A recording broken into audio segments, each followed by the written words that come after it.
क्या आप जानते हैं, भारत में एक ऐसा शिव मंदिर है जहां महादेव नंदी को छोड़कर एक मेंढक पर विराजमान है और नंदी अपने स्वामी की ओर खड़े होकर निहारते रहते हैं।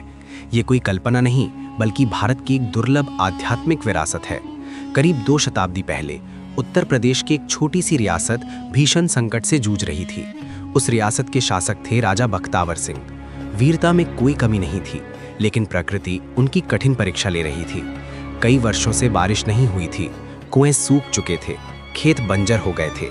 प्रजा पानी की एक बूंद के लिए आकाश की ओर टकटकी लगाए देखती थी, और दूसरी ओर राजा का अपना जीवन भी सूना पड़ा था।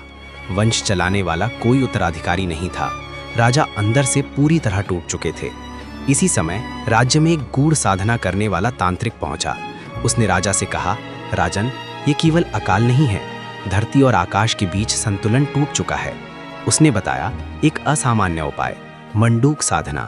तांत्रिक के अनुसार मेंढक जल और बादलों का प्रतीक होता है। वह वर्षा का संकेत वाहक माना जाता है। यदि शिव को मेंढक के माध्यम से स्थापित किया जाए तो प्रकृति पुनः जागृत हो सकती है। राजा ने संकोच नहीं किया। एक अनोखे मंदिर की रचना शुरू हुई। इस निर्माण में किसी आधुनिक सामग्री का प्रयोग नहीं हुआ। पत्थरों को उड़द की दाल और गुड़ के मिश्रण से जोड़ा गया। ऊंचाई पर एक विशाल पत्थर का मेंढक बनाया गया और उसी के ऊपर शिवालय स्थापित किया गया। प्राण प्रतिष्ठा के लिए राजा स्वयं नर्मदा तट से पवित्र शिवलिंग लेकर आए। जैसे ही अनुष्ठान पूर्ण हुआ, आकाश ने अपना रूप बदल लिया। घने बादल उमड़ आए और झमाझम वर्षा शुरू हो गई। सूखी धरती को फिर से जीवन मिला। राज्य दोबारा सजीव हो उठा और कुछ समय बाद राजा को संतान सुख भी प्राप्त हुआ।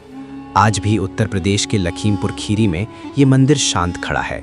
कहते हैं, यहाँ श्रद्धा से मांगी गई कामना कभी खाली नहीं जाती, क्योंकि जहाँ आस्था और प्रकृति एक हो जाएं, वहाँ महादेव स्वयं उत्तर देते हैं। हर हर महादेव।